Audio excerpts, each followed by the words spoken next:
Good afternoon, everybody. Good afternoon. Hello.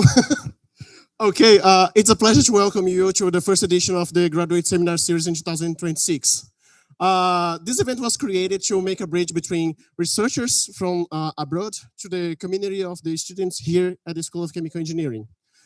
So this event was created for you, so you can have more contact with speakers talking in English, and of course to make networking among you, and of course with our very distinguished speaker today. Of course, since we're talking about networking, after his talk, we have a coffee break outside in the hall. So of course, please see as an opportunity to talk among yourselves, to get to know better our speaker, and of course to welcome the new students of the graduate course here at the School of Chemical Engineering. Well, I think that's enough for a start. So let's go for the main part of the event. Our distinguished speaker today is Professor J. Richard Elliott. Professor Elliott is a professor emeritus of chemical engineering at the University of Akron in the United States, and is currently a Fulbright scholar here at the University of Campinas. He's one of the most recognized researchers in the field of thermodynamics and molecular simulation, and is widely known as a co-author of the textbook Introductory Chemical Engineering Thermodynamics, and as a contributor to the thermodynamics section of the Paris Chemical Engineers Handbook. So yes, he is very important. Professor Elliott is also the lead author of the 6th edition of the classical comprehensive reference, The Properties of Gases and Liquids, a cornerstone resource of thermodynamic modeling since the 50s. In his talk today, he's going to give a brief overview of the findings of the 6th edition of The Properties of Gases and Liquids, Education in the Age of AI, and the Square Gradient Theory. Professor Elliott, on behalf of the director of the School of Chemical Engineering, Professor Dirceu Riller, and the Dean of Graduate Program, Professor Melissa Vieira, I would like to thank you for being here today. Welcome, and the floor is yours. Okay, thank you. It's great to be here with you, and thanks for coming. So yeah, I couldn't decide which of my favorite subjects not to talk about, so I decided to talk about all of them. And of course, this means I won't be able to talk about everything in great detail, but if you see something interesting, my office is, you know where it is, and my door, I close it a little bit so that the air conditioning won't go out, but it's always open. If you just push on it, it will open. Okay, so stop by any time. Because I don't have air conditioning in my apartment, I'm probably going to be here anytime. Saturday, Sunday, doesn't matter. I'll be here. So please stop by. It'll save me from myself. So let's get started with the subject that lost me my paycheck.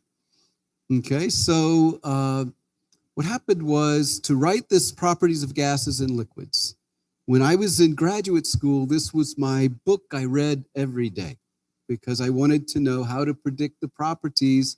In those days, we were studying coal, believe it or not, in the United States. This was 1980, and the Department of Energy had just been created. There was an oil crisis going on, and they weren't making any more dinosaurs. That's what they were talking about. So we had to go and extract the coal because the OPEC was threatening the United States of being able to make energy and burn things. But coal is very dirty.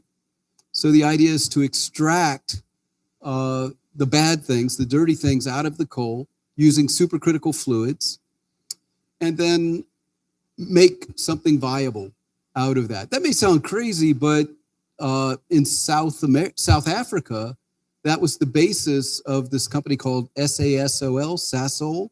That's still a very big company now. That's how they got their start, and I think they're still doing it to a fair extent. So when you want to extract these molecules from the coal, they look a lot like asphaltenes, a lot like maybe 300 molecular weight, and some benzene rings and some branches and just big ugly things with sulfurs and oxygens. And in order to say how much you're going to be able to dissolve into the supercritical fluid, you need to know something about the properties of these molecules. Well, that's where the properties of gases and liquids come in. That's exactly what we're talking. Fluids are gases and liquids, right? So I went to this book a lot. And so when I got asked to become the lead author for the new edition, I could not say no to that, okay? Even though there was not going to be any pay associated with this book, books are not a good way to make money. So I got a sabbatical approved, but when you take a sabbatical, they only pay you half your salary. And then you're supposed to go somewhere else and get the other half. I was going to write this book, so they weren't going to pay me, so I was going to get half my paycheck. And then in February, now this is May when I'm going to start. In February, the university came up with this great idea to offer a retirement incentive to old faculty who had been there for a while. I had been there 33 years. So I qualified for this. And bottom line was, for 3 years after I accept this package, I would get a 10% pay raise. So I could take a 50% pay cut or a 10% pay raise. Now, at the end of that 3 years, I would have to find something else to do. And so, there's details, okay? At the end of those 3 years, I would fall back on my retirement pension, okay? That's a long story. But basically, I would have 86% of my paycheck. And I could go work at McDonald's and make up the other 14%, right? So that was like the worst case scenario. And so I said, yeah, okay. So this is how I became emeritus. It means they don't pay you anymore, okay? That's what emeritus means. But they do give you an office, and I still get access to all the journals and email and all of that stuff. But emeritus sounds like a great thing, right? What it means is no paycheck. That's the bottom line. So why would I do that? Just because I love this book so much, okay? And it had not been updated since 2002. This was 2018 when I was getting started. So there was a lot of work to do. And so you probably know that Prousnitz and O'Connell and many people were involved in it in the 5th edition. Well, what needed to happen from 2002 to 2018? And eventually it came out in 2023.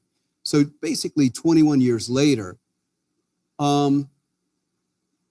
You may have heard of these things called computers, and so what had happened in those 20 years was all the methods that were being developed used computers. And so you either needed to get up to speed on all the computerized methods, or just don't do anything, because that's where the action was. And so they didn't want to do that. They were all in their 70s or more, and getting into that was not something that was interesting to them. So it just got getting delayed and delayed until it was 20 years later. But I love computers. So long story short, my mother was a computer. In the 1950s, at NASA, the Space Administration, computers looked like my mom. You went down the hall to find the computer room. It says computer room right on the door. You go inside, and my mother's the third computer on the left, because that's what computers were in 1955. And my mother was a computer. So I love computers, okay? So I didn't have a problem with that. And so that's basically what we had to do. Let me get this timer started so that I don't forget telling too many stories about my mother and all these other things. So what's on this picture here? So this is a picture of log of viscosity versus pressure. You probably can't see the scale here. It's in megapascals, and the high end of the scale is 1,000 megapascals, a gigapascal. And people have measured these things, and the blue points were the predictions that were available, okay? The black points were the experimental measurements from TDE, so that's the NIST data compilation book. And the red dots are what we got from our molecular simulation model. And you can see the red dots go right through the black dots. Interestingly, the red dots were not trained on viscosity data. They were trained on vapor pressures and liquid densities. So these are pure predictions of viscosity just based on the potential field, the potential parameters developed by Jeff Potthoff for transferable potentials. So that was pretty cool. Of course, molecular simulations, you're going to need a computer for that. No surprise. Here we're looking at surface tension predictions. Again, based on molecular model, it's a united atom model called TRAPPE, T-R-A-P-P-E, okay? It's just a standard model for how to characterize the force fields around the various atoms. If you know what a Lennard-Jones atom is, they're basically putting Lennard-Jones for every one of the atoms, okay? So every carbon gets a Lennard-Jones around it. And you can see that the points go pretty much, or the lines go pretty much through the points. And long story short, this is the big trend. The newer methods are more accurate than the older methods. How much? Factor of 3. So if you had 30% error with the old method, now you've got 10% error. That's a lot. Why would you use something that's going to give you 30% error if you can use an alternative that's going to give you 10%? Maybe a better compare 15 versus 5, right? So I'm going to show you some examples of that. And what are some of these methods? So this local couple cluster method is a quantum mechanical method for predicting heat of formation and Gibbs energy of formation at the ideal gas state. So these are the things you need to know to design a reactor for compounds that have never been made before. You're predicting these based strictly on quantum mechanics. It's hard, okay. It's difficult. This is quantum mechanics, but you know what? You sit down in front of a computer that's got Gaussian installed on it, and you say, AI, what do I type next? AI says, type this into Gaussian. And you type that into Gaussian, and it tells you what to do, and you've got all the properties out of Gaussian, okay? This is how things work these days. You don't really need to know Gaussian. So you just got to have access to the software, and now you can get these heats of formation all you need. SpeedMD is a method that I've worked on. It stands for step potentials. So we're going to break the Lennard-Jones potential down into 4 steps. And maybe we won't even use the Lennard-Jones. With 4 steps, I can mimic a Lennard-Jones. But what if the potential between 2 interaction sites doesn't actually follow the Lennard-Jones? The Lennard-Jones was derived for something that was spherically symmetric. But if you have a CH2 site in the middle of a pentane, what's spherically symmetric about that?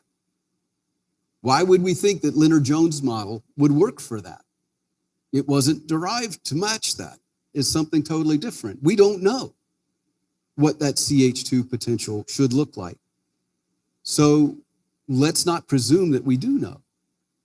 Let's set up the molecular model, the potential model, in a way that is flexible and let the experimental data tell us what that potential function should look like. Because the derivation Lennard-Jones did is not relevant to that question. And so when we did that, we get about 4x better predictions of the vapor pressure.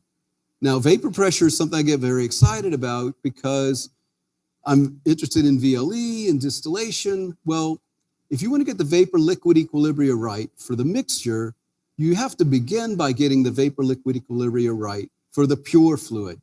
And what is that? That's the vapor pressure. If your vapor pressures are wrong, your whole VLE is wrong. So you've got to get that vapor pressure right. And so 4x better for vapor pressure is important. Why would you use anything else? For mixtures, maybe you've heard of this Cosmo RS method. So we wanted to evaluate that. Is it really better? How does it compare? There's a lot of excitement about this new method. Yeah, but we just want to know what fits the data. We don't care about the excitement.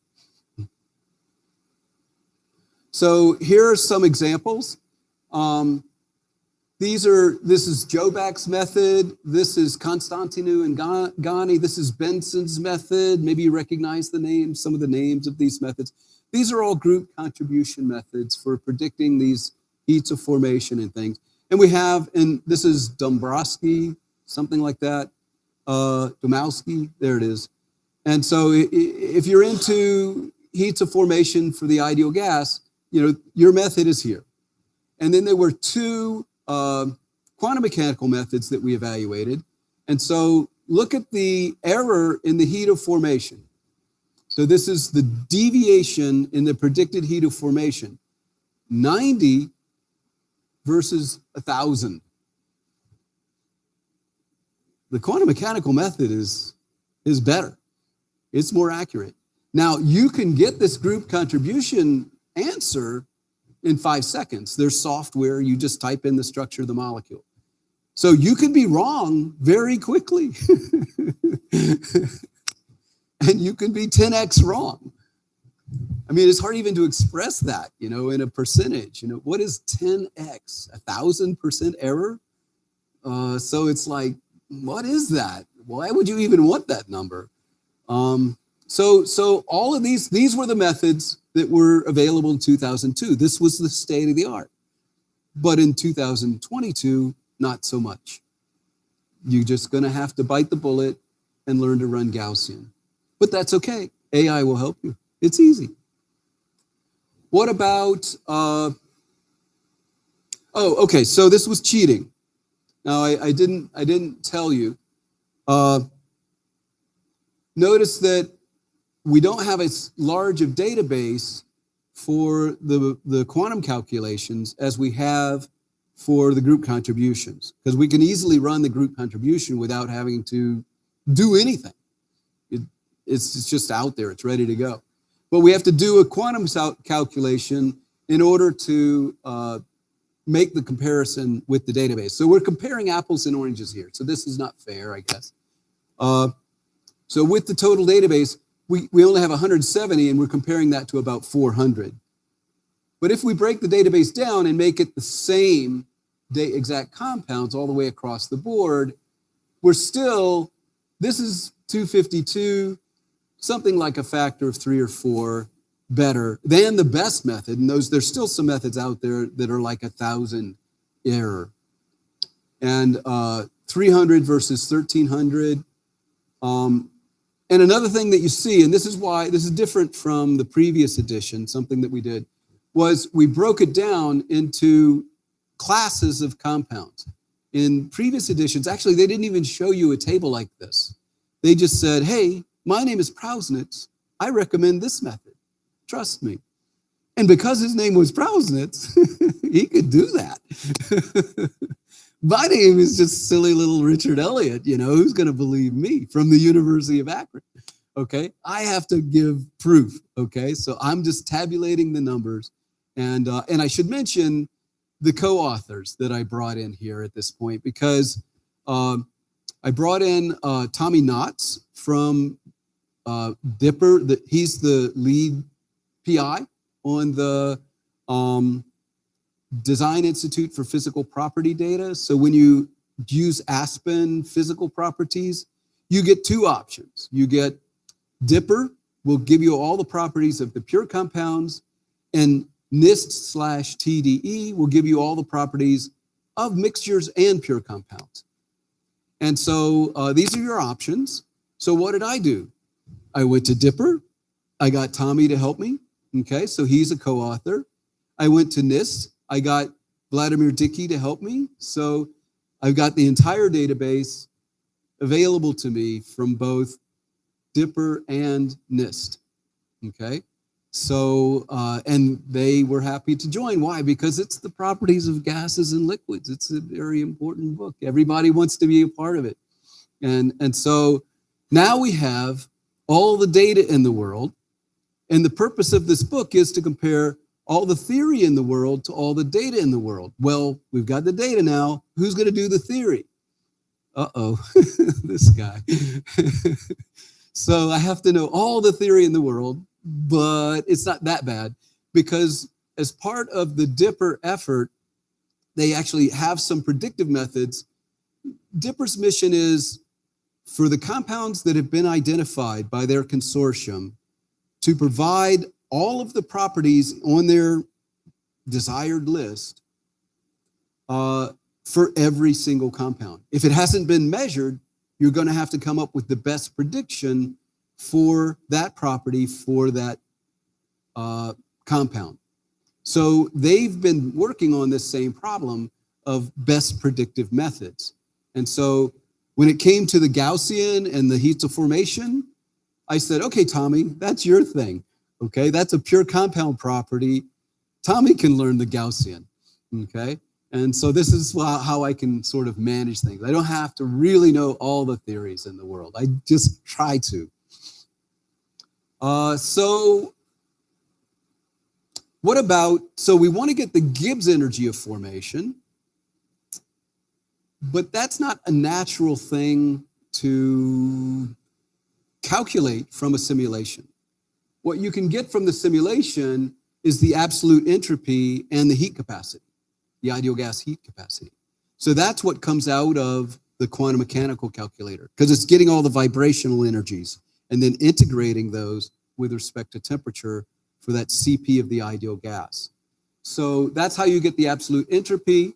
But if you have the entropy at 298, you have the enthalpy, put a T in there, and you get the Gibbs energy. And so how good are these predictive methods? And what we see is the quantum mechanics, again, is about 3 times better, apples to apples, same size database, than the traditional methods. It's not 10 times, but still 3 times. Why would you want to use a method that's 3 times less accurate?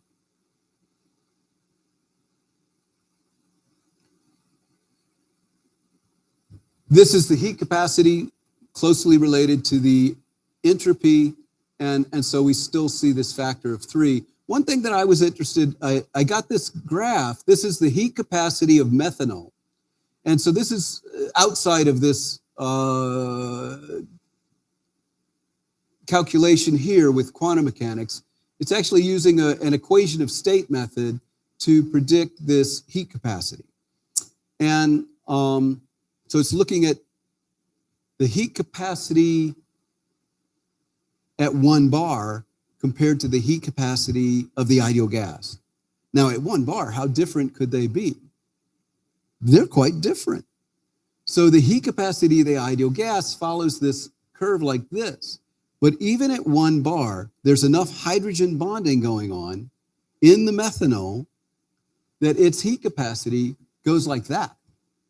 Now, this very simple model that we use called the ESD method, I'll talk about that later, it goes up. It doesn't go up as sharply as the experimental data indicate, but it shows qualitatively that this hydrogen bonding model is accounting for the way that the heat capacity changes when you've got an associating molecule, even at 1 bar.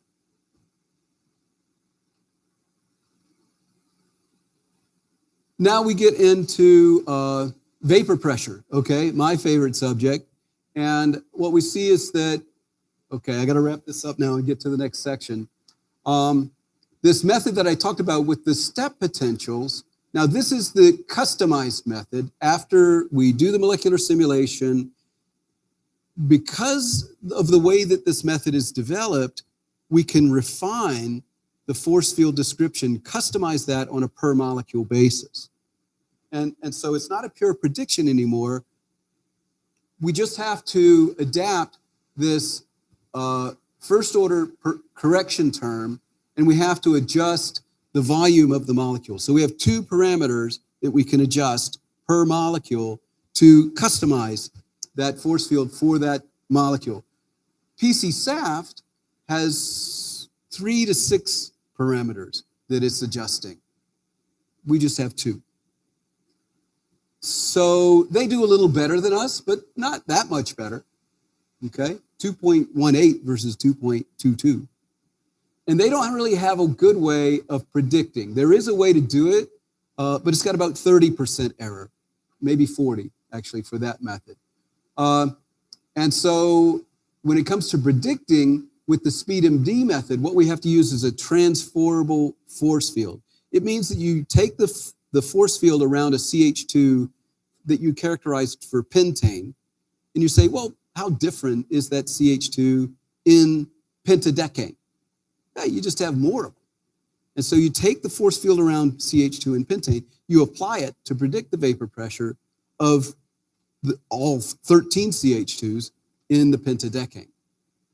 That's transferring. We transfer the force field from something we characterize to something we haven't, and we predict. So the transferable force field then has more error, okay? So instead of 1.3, we've got 11% error. Instead of 6, we've got 14. You know, these are all humming along at around 13% error. Well, here's the average, 12% error. So yes, if it's a pure prediction, all you've got is your molecular structure, you've got to expect more error. And that answer is 11%. The best group contribution, so GC is for group contribution, method is this one. And you can see that it's got 30% error. So when it comes to a pure prediction, we're seeing this trend again, that it's about a factor of 3. So using a molecular simulation with a transferable force field will give you about 12% error and 32% error if you just use an old-fashioned group contribution method. I'm going to kind of move on here.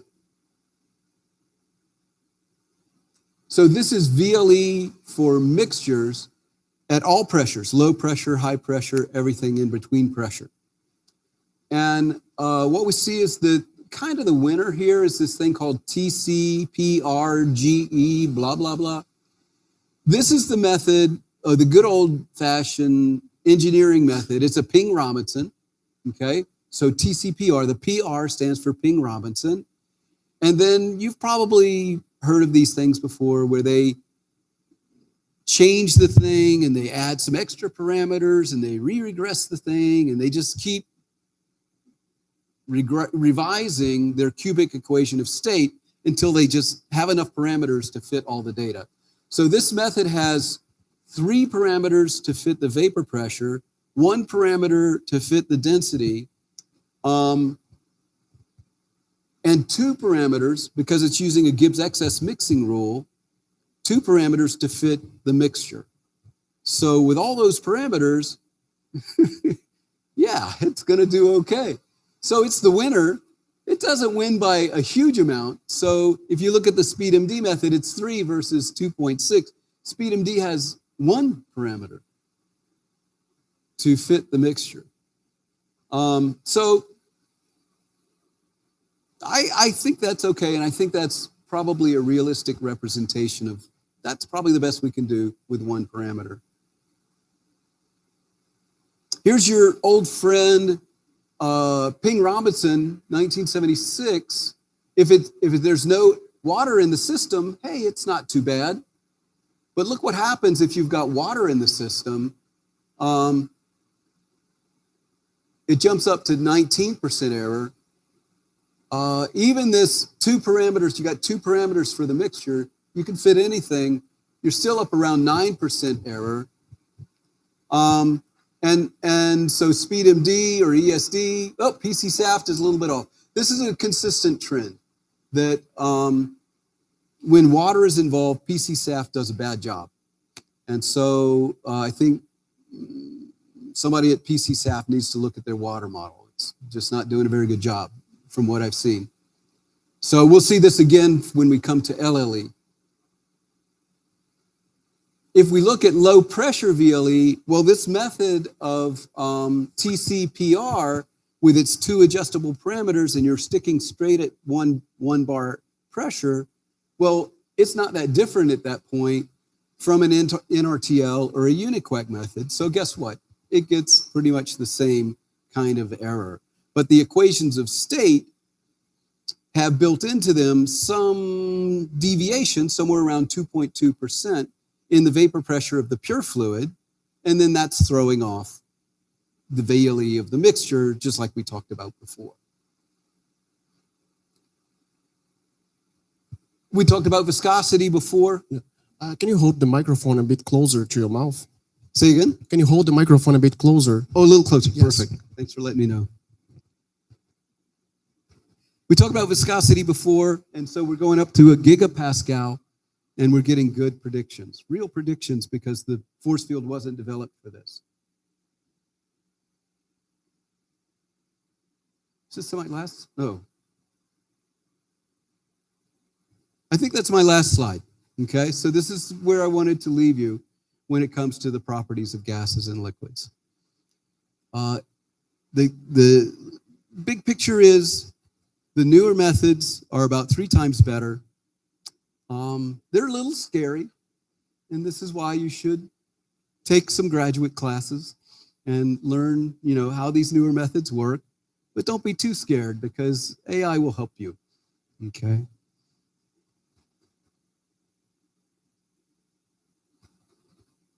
So now I want to talk. Now I want to talk about a second subject that's near and dear to my heart. And that's the education aspect. I think it was mentioned that I have a textbook with Carl Lira called Introductory Chemical Engineering Thermodynamics. And what we try to do in that book is to make this molecular perspective on things a little more easy to grasp, to make it a little simpler, make you look at the way the molecules interact more like they're your friends. You know that this guy likes this guy and that guy doesn't like that guy. So, let's just put this guy in that part of the room, this guy in this part of the room, and we'll all have a party. When you get to know your molecules that way, that's the way it should be, according to me.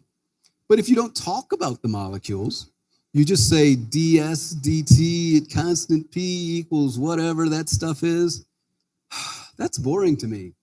That's a boring party, It's got nothing to do with personalities and interactions and how things happen. So to me, it's much more interesting to talk about the molecules and how they like each other, don't like each other, what they do. And so that was a big part of our motivation. But once you get into this idea of how should you teach something, then it opens the book to, there's a whole lot of literature about that.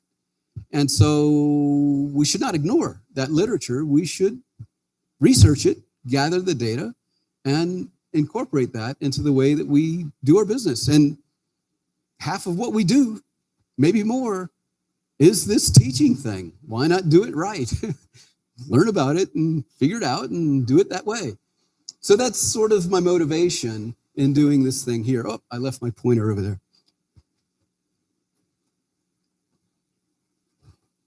And I went to a lecture in August of last year. So you remember working at McDonald's?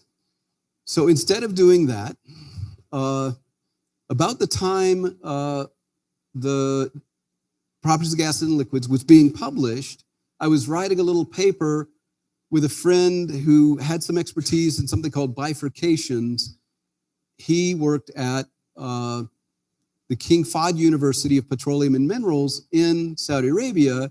He knew the book was about to come out, and he said, what are you going to do after the book comes out? And I said, well, I don't have a plan. So he says, come here. That's perfect. That's way better than McDonald's. Okay. And so I went there. And so I worked there. I was going to stay for 1 year. Things happened, and I thought, I'm going to do this one more time. I think we can get a better result if we try again. And so I went back and stayed an extra semester. So I was there last summer in August, of all places, at all times, and taught last semester at KFUPM. And they have a lot of resources. And so they can bring in distinguished speakers and they understand it's hot in August in Saudi Arabia. And so, but they want faculty to get there about 2 weeks before the classes start. So what do? They put together some workshops that can make people get excited to come and be there before the courses start. And so this workshop was, how does AI interact with education now? And they brought in this speaker. Her name is Barbara Oakley. She's a neuroscientist. Let me get this started. She's a neuroscientist, and she gave this lecture, and I liked it so much, I decided to steal it, and that's what I'm going to present to you, okay? But I told her I was going to do this, all right? And so she said it was okay. So I'm just going to, large part, I'm going to present her slides, but I'm going to explain. I'd add some of my own comments, okay?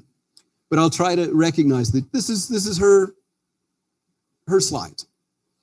And this is her name, and I hadn't realized that I had ever seen her name before, but I had this book sitting on my shelf. And then sometime later, oops. Oh, I'm doing the wrong thing. Here we go. Sometime later, I noticed her name was actually on the front of this book that I had on my shelf for about 5 years.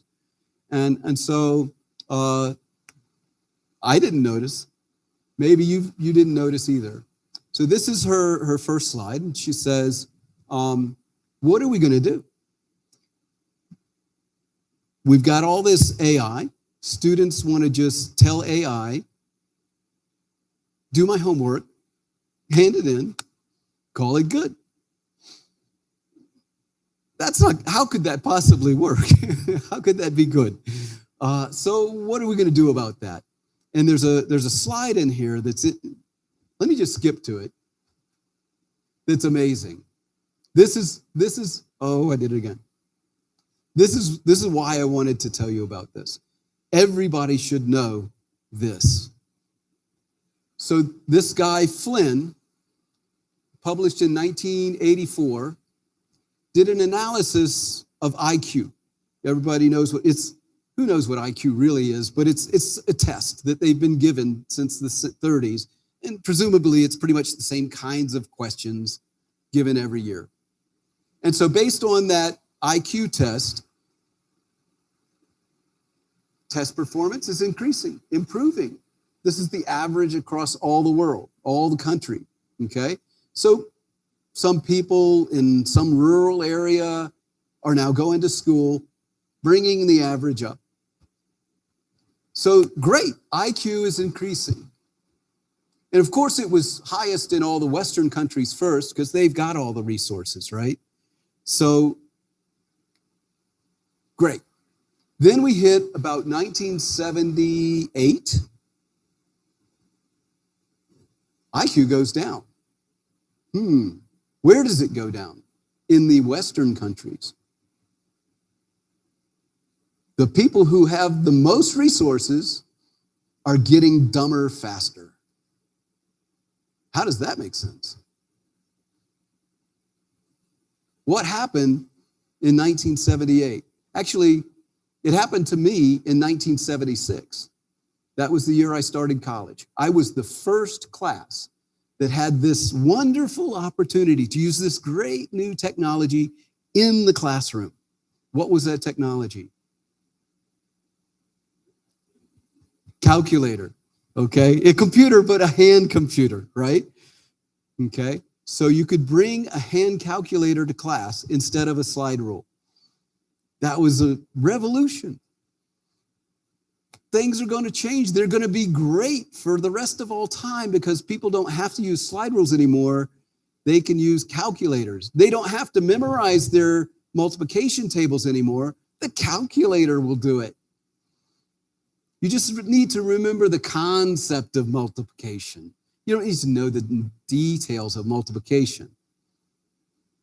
At least if you're in a Western country where you've got all these resources and you can have a hand calculator. And then what happened? Boom. People got dumber. How does that make sense? We need to understand that. Everybody needs to understand that. What's going on? But let me present her talk her way. She was very excited. She makes some videos, and you can watch this sort of a course, like Coursera kind of thing, MIT courseware, those open courseware. She makes her set of videos in a similar way about neuroscience. And then she got invited to go to Harvard to talk about her experience with this. Why? Because the view rate of her course, online course, prepared in her basement. So this is how she set up her course in her basement. She works at Oakland University in Michigan. It's a school like the University of Akron, just a kind of a stupid small school. Okay, and so in her stupid little basement of her stupid little school, talking about neuroscience, she had 10 times the view rate of Harvard that had all of these production values and spent millions on their greatest courseware ever, trying to be, the trendsetters for Coursera and everything else. And she was doing 10 times better than them. So they wanted to talk to her and find out what's her magic, She was very proud of that. And I think she deserved to be. That's fine. So part of her operation for this neuroscience, what's neuroscience got anything to do with it? All the AI community has been coming to her for the last 10 or 15 years, trying to figure out how does the human brain work, and let's copy that. And so everything she knows about how the human brain works, the AI guys want to know, so they can put that into their AI. So how does the human, this concept here of transformers, I think I left the slide out where it was the first paper that introduced a transformer. That transformer paper was kind of a off paper at a presentation of a conference. It didn't get much attention at first. I think they submitted it to be like a presentation at the conference, but it got rejected to a poster paper.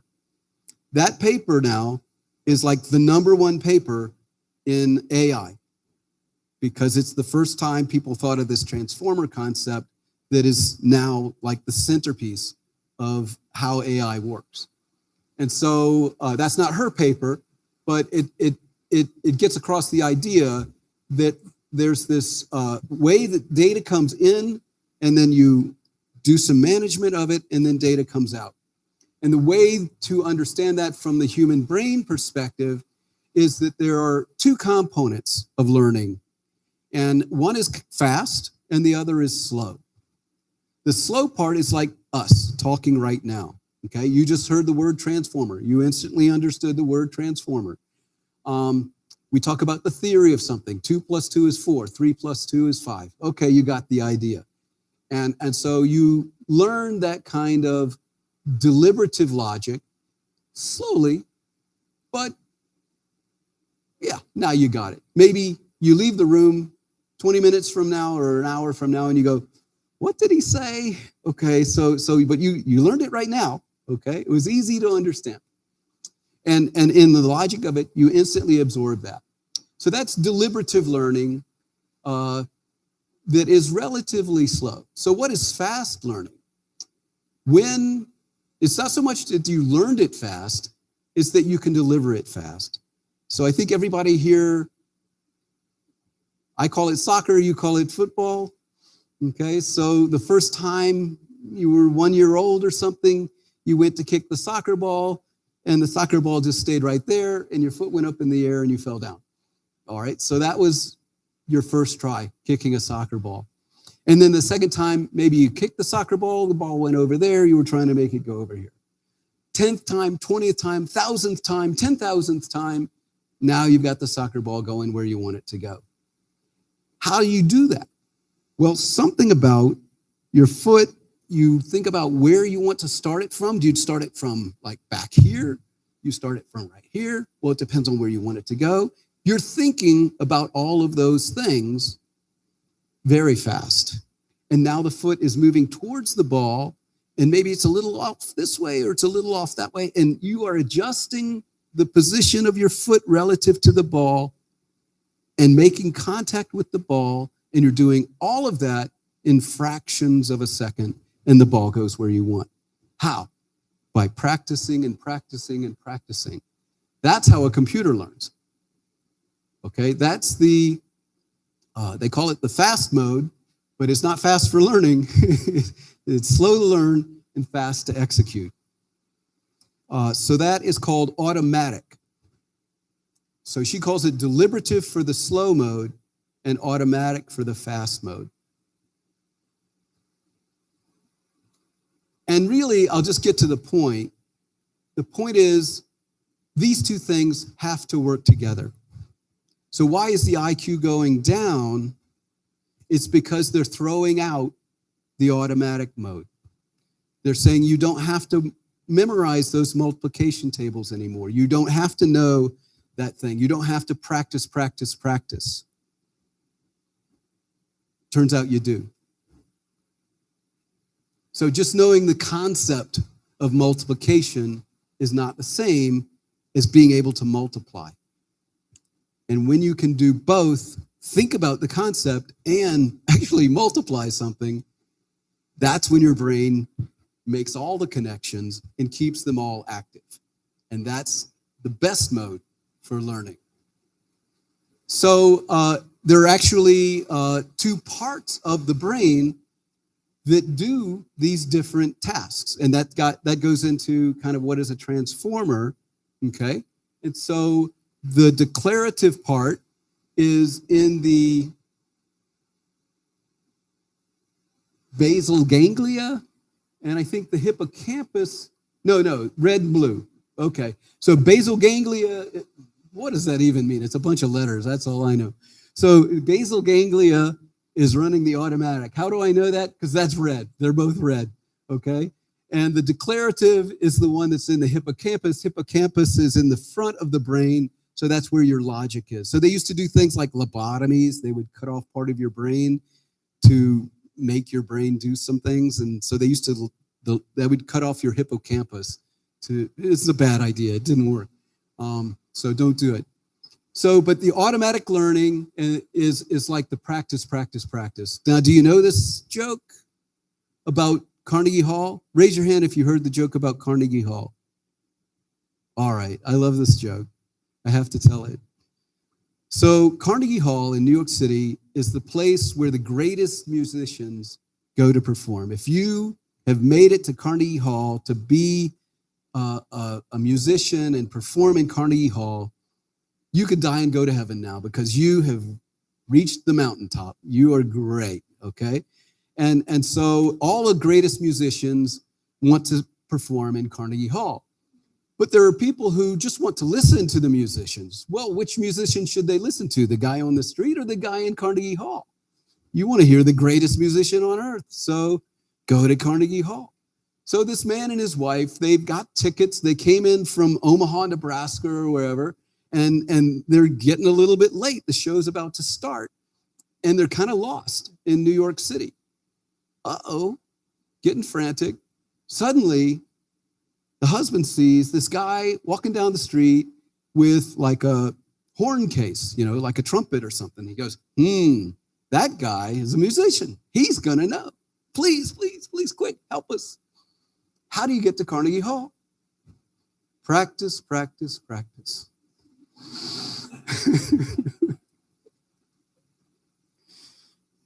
And if musicians have to practice, practice, practice to be professionals, why shouldn't engineers be practicing? It's not so difficult. We can do it. They do it. We can do it. All right. So don't forget the practice, practice, practice. That is the automatic mode, the fast mode, okay? Or automatable mode, maybe is a better way of saying it. So here you recognize the neural network.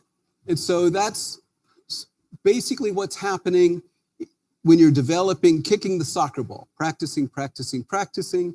You have some sort of loss function or value function, however you want to say that. They're just negatives of each other.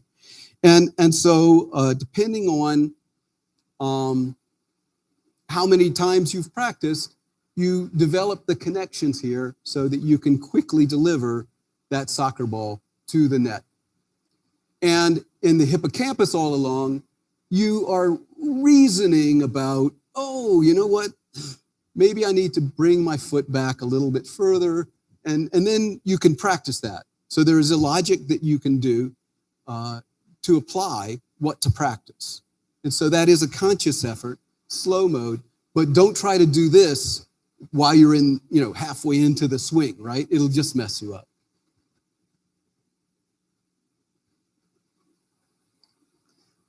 So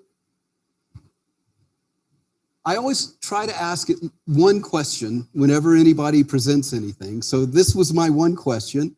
I had heard previously that how long does it take to form a long-term memory? So I'd been reading and reading all these sorts of things. And what I had heard was it takes 48 hours to learn to form a long-term memory. Because what did you have for dinner last week? What did you have for lunch last Wednesday? Do you know? I don't know. I don't know what I had. And that's a good thing. So that kind of short-term memory loss, you don't want to remember that. That's you want to not learn some things. You don't want to jam your brain up with all that details and stuff. That's not a long-term memory. And that's good. But there are some things that you do want to put in long-term memory. So you need to think about it until it gels and makes a long-term memory. How long does it take to gel? What I heard as a rule was 48 hours. So I wanted to get some verification from that of her. And she said, no. I was very disappointed. No, who knows if it's 48 hours? Some people, they keep studying these things for years. And it becomes, there's no fine line, okay, that says it's 48 hours, 36 hours, or 20 years, okay? That was her answer. But what she did say was, yeah, but if you are cramming the night before the exam, and then you take the exam, and then right after the exam you forget everything, that's definitely a problem. That's not proper learning, okay? And I see a lot of that. I was guilty of that myself, okay? I'll admit it. So So how do we stop this? I have a name for this. I don't know if you'll like it. I call it academic bulimia. Do you know what bulimia is? Bulimia is this psychological disease that some teenage girls have, mostly girls, I think, where they think they're fat. And so they want to be skinny like all the cover girls, and so they don't want to eat. So they starve themselves all day long, and then they're so hungry. And they see some really good-looking chocolate cake. Nobody's looking. They eat the whole chocolate cake. Oh, my goodness. But they know that's not going to work. They're going to get fat now. So what do? They go to the restroom. They stick their finger down their throat, and you know what happens after that. Okay? So that's bulimia. Not healthy. What's academic bulimia? Well, okay, so what short form, what is bulimia? You gorge and gorge and gurge, and then you purge, right? That's bulimia. What's academic bulimia? You cram and cram and cram, and then forget, okay? It's the same thing. Neither one of these is healthy. Don't do it. How can you stop it? If you quiz every week, and you may have heard, I already gave 2 quizzes. We're 2 weeks into the semester. How many quizzes? 2 quizzes. All right. This is not the way to get really good teaching evaluations, okay? I'll admit that. But I do believe it's the right way to stop this problem. And there's actually, when people do comparisons and they say, what's the best teaching method? And then they have 4 sections running in parallel. This professor follows this teaching method, this professor. Now, give the exact same final exam. Who wins? The guy who gave quizzes. That's called a quizzing effect. It's kind of cheating because it works. Well, if it works so well, why don't we all do it? I don't know. So I'm talking too slow again. So I think you've got the idea, and so it's just kind of reiterating and showing data for things. One of the very interesting points she made was, in all of these education studies, it's very rare that somebody actually does this, replicates the actual study over again. When they do, it's usually the graduate student of that professor reiterating the study that he did as a graduate student. So it's very rare to people actually do a good job of these education studies. But there is a paper by Dr. and Mestre, and I meant to write the literature reference up here. If you are interested, I'll send it to you. In physics, they've been studying this since 1960, where they have multiple sections in the physics class, and they have multiple methods. We'll use clickers. Let's use group-based learning. Let's use project-based learning. Let's use every kind of learning method you can imagine. And then let's give them all the same final exam and see which method had the best final exam results. And so, long story short, the best lecture method is not the latest technology method with clickers or whatever like that. It's the oldest technology method. It's called the Socratic method. If I ask you a question and then you tell me an answer, and I ask you another question and you tell me, I ask you another question, that constant questioning goes back to Socrates, like 1000 BC, something like that, maybe 2000 BC. Oldest teaching method I can think of is still the best, okay? But the quizzing effect is still also the quizzing effect. It's an effect. You can definitely measure it. So we talked about the IQ problem. Here's another fun thing that I learned. It's called the 85% rule. So when you have a loss function and you're training your neural network, you need to set it up so that you get the right answer some of the time, you get the wrong answer some of the time. To make this neural network learn as fast as possible, what's the percentage right that you want it to be? Answer is 85% right. That will give you the most rapid learning of your neural network. So you want to design your penalties and your trials and errors to be 85%. And then it turns out, oh, I did it wrong. Then it turns out it's the same number for animal systems, okay? So 80 is for human beings also. So when you're giving your students these quizzes, and so what I do is I do an online quiz first, and then they do the in-class quiz. And I'm not really trying to hurt anybody. If you do the online quiz, I'm going to copy those questions word for word and put them on the in-class quiz. I just want you to do your homework and show me that you did it. And ChatGPT did, if ChatGPT did it, you at least learned what ChatGPT told you, so that when you come to class and you have to do it on your own in class, I will know that you know.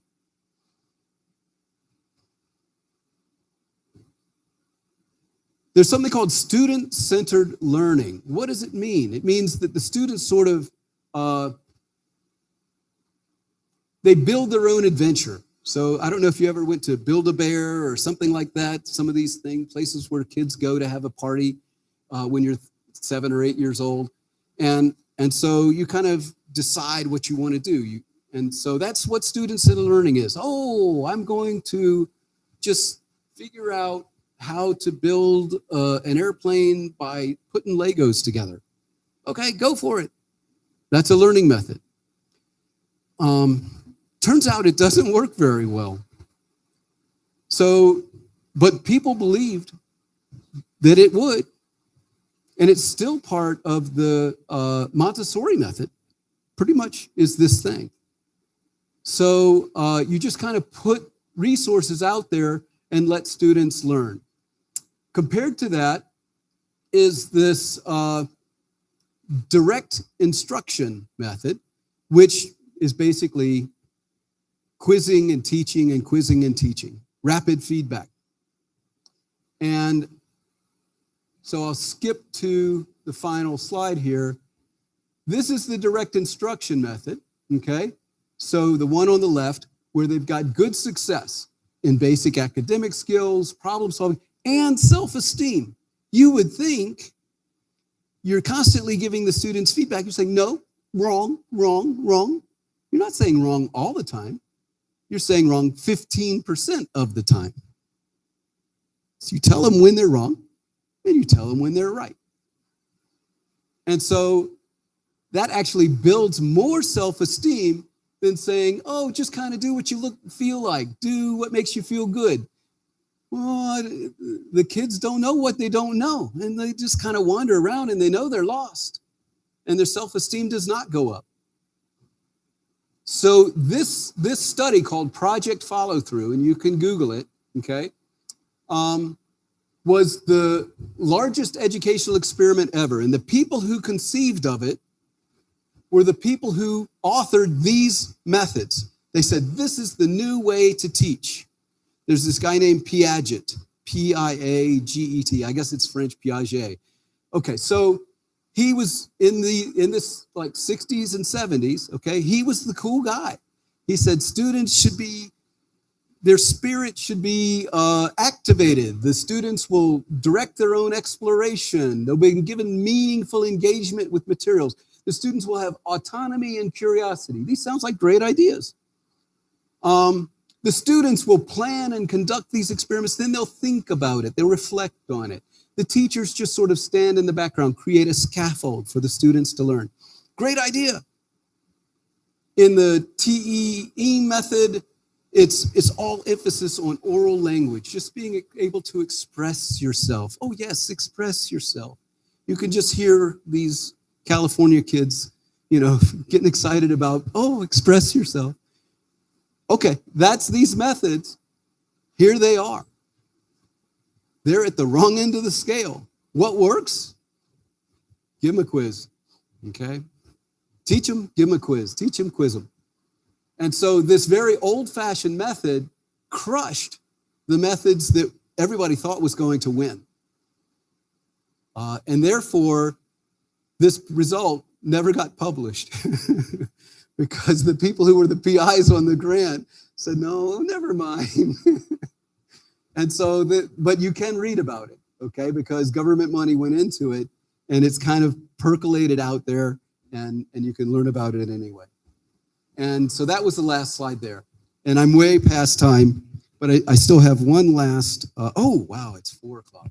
I'm just going to give you the outline. I'll give you the first slide and the last slide.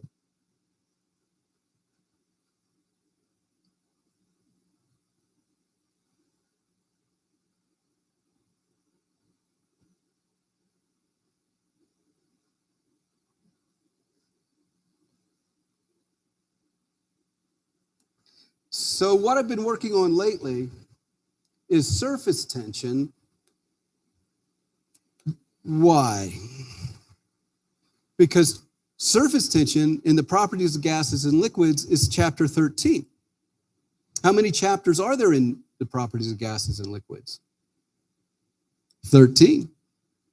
This was the last chapter. I didn't get to do everything that I wanted to do, and so now I'm doing it, okay? Publisher said, you need to get this thing done, and so let's publish it. All right, but there will be a 7th edition, so let's get this done. So there's a theory for surface tension that's called the square gradient theory. You'll see why in a minute. You take the derivative of the density profile with respect to the position through the interface. So that's a gradient, okay, a derivative with respect to z, and you square that. And there's a whole mathematical derivation that says why you should do that. But that's the reason for the name.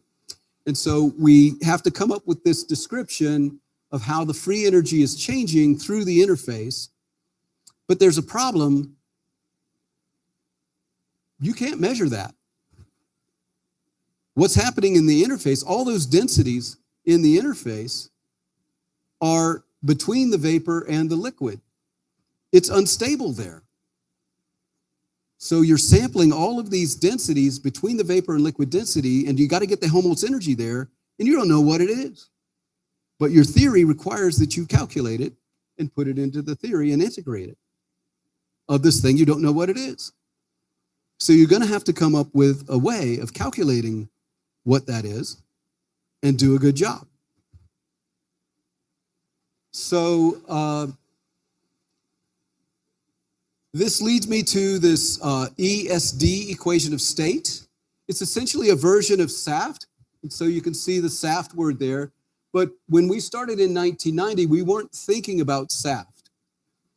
What we were doing is writing down a series of reactions like this, and we showed how you could sum up all of those reactions and solve the simultaneous reaction and phase equilibrium problem and get a closed form solution. And one of the main things I was interested in was, at the time that I started, I think I have to use the laser pointer has lost its battery.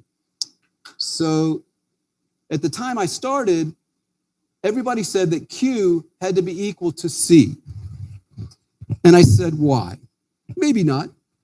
Let's let it be different. So Prigogine, he was a famous thermodynamicist, he came up with this idea, and then Prousens followed that, and he called it perturbed hard chain theory. And I said, well, what if Q was not equal to C? What would that do? Essentially, what it did was it took this reaction equilibrium constant here, and it put this quantity G sub C into it. A lot of algebra to explain why that happens, but that's what happens. And that G sub C, once that appears, what is that? That's the radial distribution function at contact. I can't talk to you about radial, if you know, either you know or you don't know what a radial distribution function is, but you should know. And if you read Elliott Lyra as your undergraduate thermo textbook, you would know, okay, but probably you didn't. So this contact value of basically it says how probable is it that two spheres come in contact. And you can see how that's going to influence whether they react or not. If they don't come in contact, they're not going to react.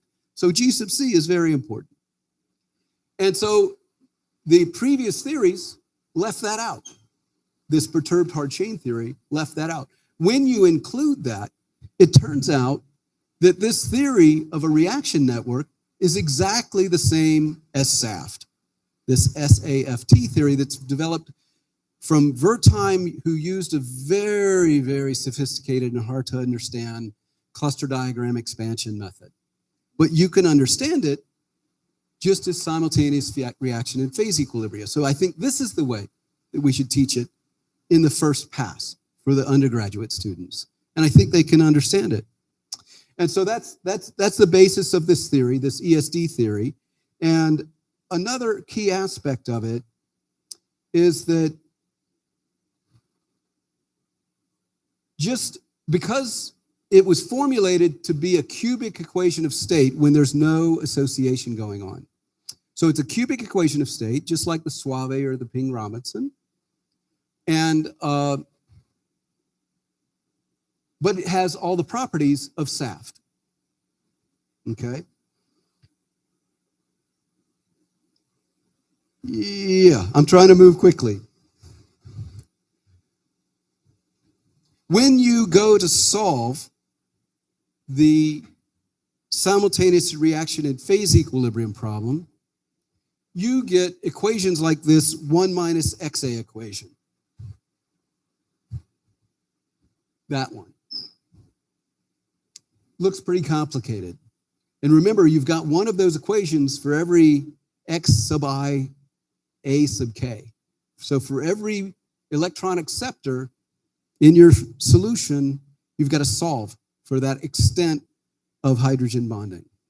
So it's very complicated. But if you can factor, you see the red I? If we could take that I from the right-hand side and move it to the left-hand side, that would be just a sum over J. That sum over J would be completely closed. It would be just a total sum, just a kind of an average concentration. That would be a number, a scalar single number, nothing to sum, write the number down. And what I show here is that we can solve that infinite number of equilibria for all the different types of acceptors and all the different types of donors. We can bring that down to 2 equations and 2 unknowns. So it's an infinite solution that breaks down to just 2. And that's exciting to me. So you look at this very complicated way that all the hydrogen bonding can occur, and you've broken it down into just 2. Any protein, any soup of hydrogen bond donors and acceptors, I can solve that equation. I can solve all the hydrogen bonding with 2 equations. So that's interesting to me. What does it give to you? We can fit the VLE with a Kij parameter, but the excess enthalpy is what it is, unless we take our acid and base energies through this acceptor and donor theory and calculate what's the strength of that acid-base interaction. That will affect the excess enthalpy first and foremost. Then we use the Kij. After we've characterized the excess enthalpy, we use the Kij to fix the Gibbs excess and get the VLE correct. So the first thing we do is get the hydrogen bonding correct, and then we get the VLE correct.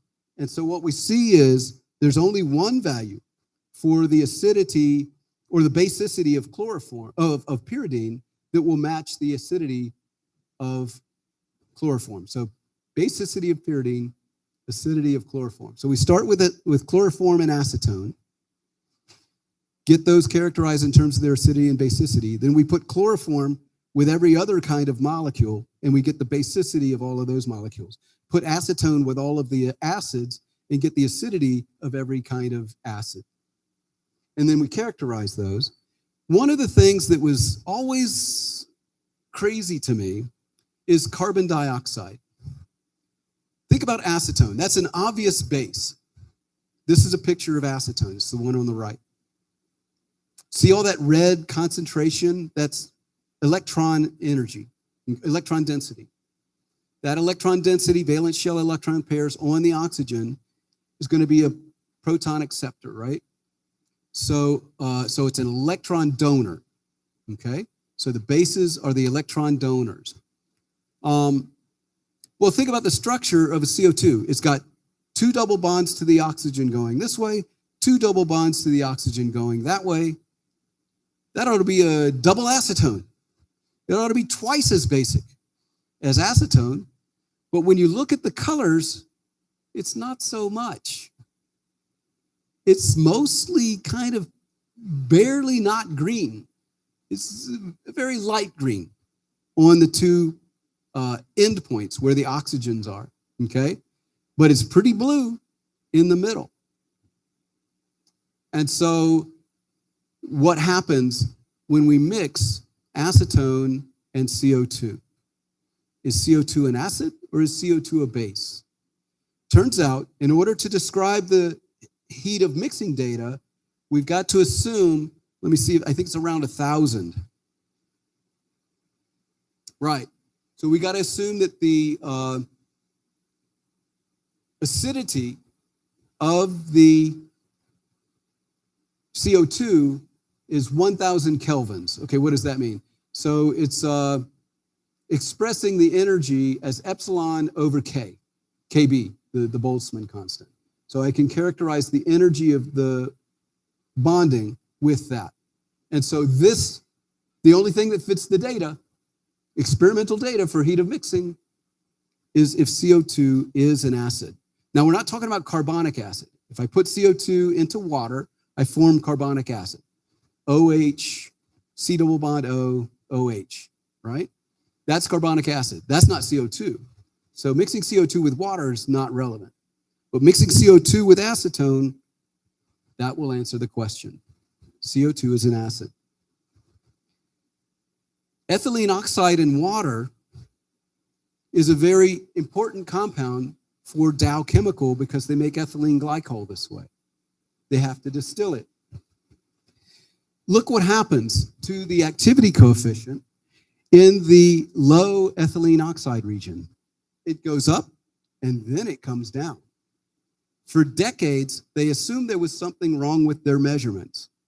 And then they said, we got to solve this thing. And they got the best people in the world to do the experiments, and they said, no, that is real. It goes up and then it comes down. Uniquac, Wilson model, you name it, will not do that. You can't make it do that. NRTL, forget it. It can't go up and then come down. Our model, after we had fit the excess enthalpy, nailed it, just like that. I didn't even try to fit it. I fit the Kij, and the result came out. It naturally does that. Why? Because we're accounting for this cross-association in the solution in a more realistic way. And it's the cross-association that's driving this peculiar behavior. So now we characterize all the acidities and all the basicities. There's some other methods out there for characterizing. This has been around, this idea by G. N. Lewis since 1930 or something, maybe 1912. So Lewis acid, Lewis base, you remember that in chemistry class? Yeah, he did that like 100 years ago at least. And so we're still talking about that. The difference here is that now we've put that concept of Lewis acid and Lewis base into the context of this Saft/Wertheim's theory, okay? So G. N. Lewis, Wertheim's theory, all one theory. Just a little more mathematical when you do it Wertheim's way. Let's run this is the crank. So we're coming full circle on the PGL exercise. Let's take this new model, let's evaluate it, put it into the database. And you see that it does a little bit better. So MEM2 means master equation method. So with the master equation method, I can get infinite number of extensive association for an infinite number of acceptors and donors with just 2 equations. Those are the master equations. When it comes to, this is LLE, right. The second table is for LLE, and you see that PC Saft for the aqueous LLE has got like crazy amount of error, okay? Uniquac, it's pretty good, that's the winner, okay? But this MEM2 method with only one adjustable parameter, okay, is almost equal to the uniquac, which is just fitting with 2 parameters. When it comes to the non-aqueous systems, ESD is the best by a factor of 2 because it's getting the temperature right for the shape of this LLE curve. All right, surface tension, I just kind of mentioned the point here. What we know is that the best equations of state that we have, the most statistical mechanical ones, they stop at second order. And the second order theory will give you a curve that's up here. If you make it third order, you get the orange curve. You make it fourth order, you get the blue curve. You go to infinite order, and you get this thing. So the point is, as I add higher orders in my Helmholtz energy expansion, I get better representation of what's happening in this critical region. Fine. What does that tell us about the Helmholtz energy down here? If you needed the higher order terms in order to get your Helmholtz energy right here, so those terms were significant. If they're significant when T is greater than TC, remember, we're dividing by T when we're doing this expansion. It's A1 over T, A2 over T squared, A3 over T to the 4th, 3T cubed. So we're dividing by a smaller number as we go down in temperature. So those higher order terms, if they're important here, they're twice as important at the reduced temperature of 0.5. But wait, that's just for the third order. They're 4 times as important for the fourth order term because it's going to the fourth order compared to the squared. Okay, so the things that we've been assuming about how the Helmholtz energy changes inside this 2-phase region have been very bad. And we need to fix that. And that's part of what we're doing by adding higher order terms, and something that we're working on now. And we're putting that together then with hydrogen bonding. And long story short, we do what we can with just the theory, and then we use some, and that works fine for the non-associating compounds. When it comes for the associating compounds, we just have to use some data science. In other words, we start throwing parameters at it, and we figure out what we need to do to get the best method. And what you see then is this is taking the square gradient theory with this ESD theory, which is not the greatest theory. We should probably do speed MD, but this one's easy because it's fit to the critical point just by nature. And so what we see is that for normal compounds, we get 3.3. There's a whole bunch of different methods here, but the best one is 4. But when you use 4 here, you get 7 there and 22 over there. So if you're going to pick one method and use it all the way across the board, which is kind of the logical thing to do, there's only one method that will give you the best result all the way across the board, and that's the SGT ESD. I'll just kind of put one more idea out there. What needs to happen next, and the theory is here. So the red curve is the density profile for the head of a surfactant. The green curve is for the tail of the surfactant. So there is a theory now available that can break down the characterization of the density profile for the head and the tail of a surface active molecule. That was not incorporated into the theory that I just told you about. It wasn't available yet. I believe that's the next step. We have to add that capability into the theory in order to get, basically what this is telling us is the head is to the left, the tail is to the right. That's defining how thick the interface is, right? Because if they're right on top of each other, then the interface is not thick. If they're spread out, then the interface goes from the head to the tail, at least. The broader the interface, the lower the surface tension. So being able to characterize this head and tail distance is going to be critical to getting the surface tension right for these kinds of associating molecules. So we have to get there. That's the next step. That's the most important thing. And then when we do that, what we're going to find is that this FA and FD quantity, they're going to be functions of the distance through the interface. That's interesting. What is a protein? It's a soup of hydrogen bonds. And that soup of hydrogen bonds has a radius. A protein is pretty much spherical.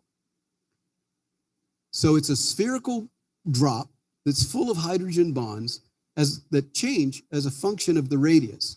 What should we expect to happen? We should be able to solve for that, and that will create a kind of a scaffold for what the arrangement of hydrogen bonding should look like when we go to solve for the protein structure. What do you think that scaffold's going to look like? I'm going to make a bet here. I think what's going to happen is you're going to have a sort of a halo there where you've got hydrogen bonding.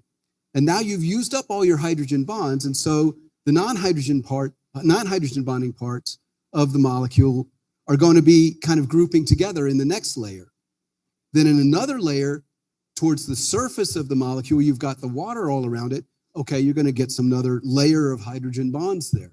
So you're going to have this concentric circles of hydrogen bonding. That's what I predict will happen. I need to solve the equations for that. I haven't done it yet. But that's another exciting thing to think about. Okay? And why we think that that's going to happen? There are proteins that have this shape, right? So this is a protein, and in here we've got all the beta sheets, then a layer of green where no hydrogen bonding is occurring, and then on the outside edge, a lot of hydrogen bonding. Similar kind of structure here.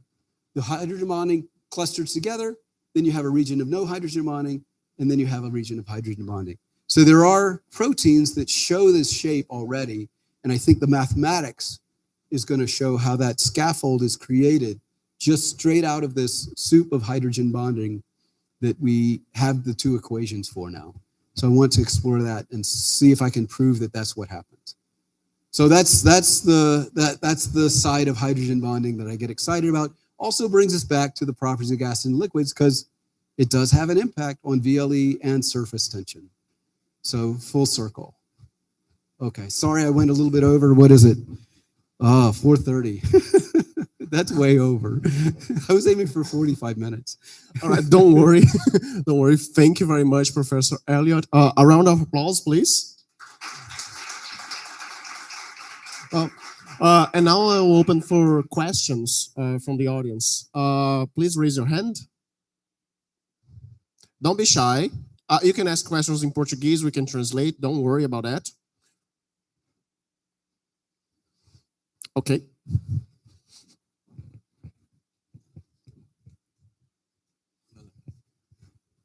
Well, oops. Okay. Thank you so much for your lecture. I'd like to know about the new predictive methods, how their availability in Aspen or other commercial softwares, if it's near to that, how far we are to having that.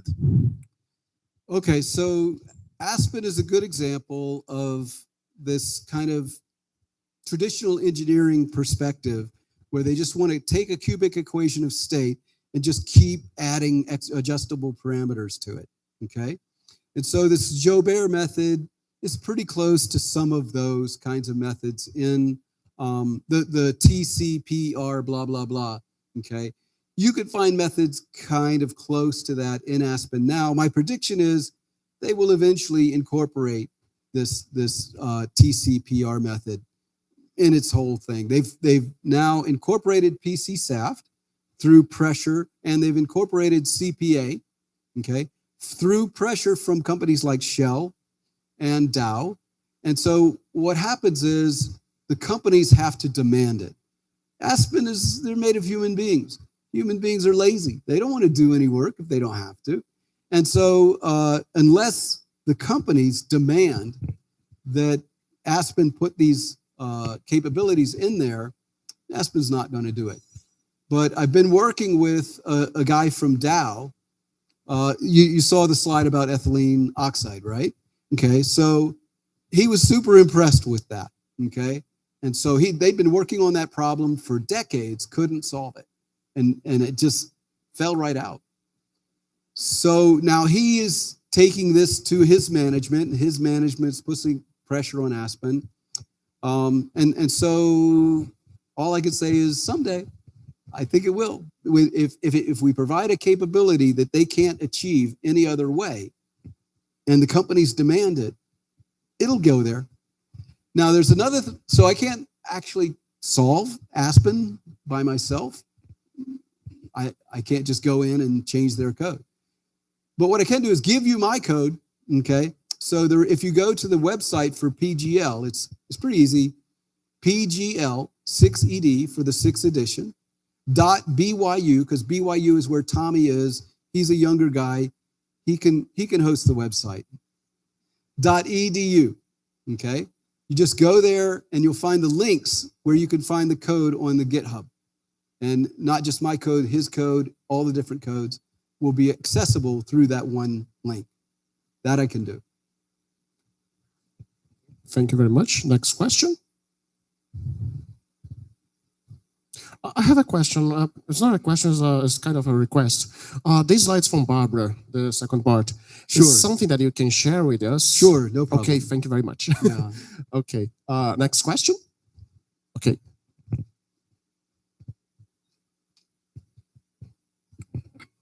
Thank you for all the informations that you gave us. So my master is in production of biodiesel. And I want to know how do SAFT type models perform well when describing complex mixtures like biodiesel or fatty acid esters? Thank you. Okay, so those are mainly going to be involved with liquid-liquid equilibria is going to be a major concern, especially with aqueous systems. And so that's where the table that I showed, that had the breakdown according to association, or I guess it really broken down to non-aqueous and aqueous LLE. So you can kind of just read the table and see what are the most promising methods. The ESD method, because it's a SAFT method, has an explicit characterization in it for the length of the chain. So something like a Ping Robinson doesn't know a chain from a sphere, but any SAFT method is going to include that explicit representation of the way the chain affects the thermodynamics, and that's going to be an improvement. Thank you. Next question. No questions? Okay. So I think that we can finish for now. Of course, after here, you can go to the hall here. We have the coffee for you guys. But of course, take the opportunity to talk to our guests. He'll be there as well. Once again, a round of applause for our guest. Very important guest. Thank you very much, Elliott. And I think that's it. Thank you, guys. See you. Thanks. Good to meet you guys. Oh, very quickly, let's take a picture.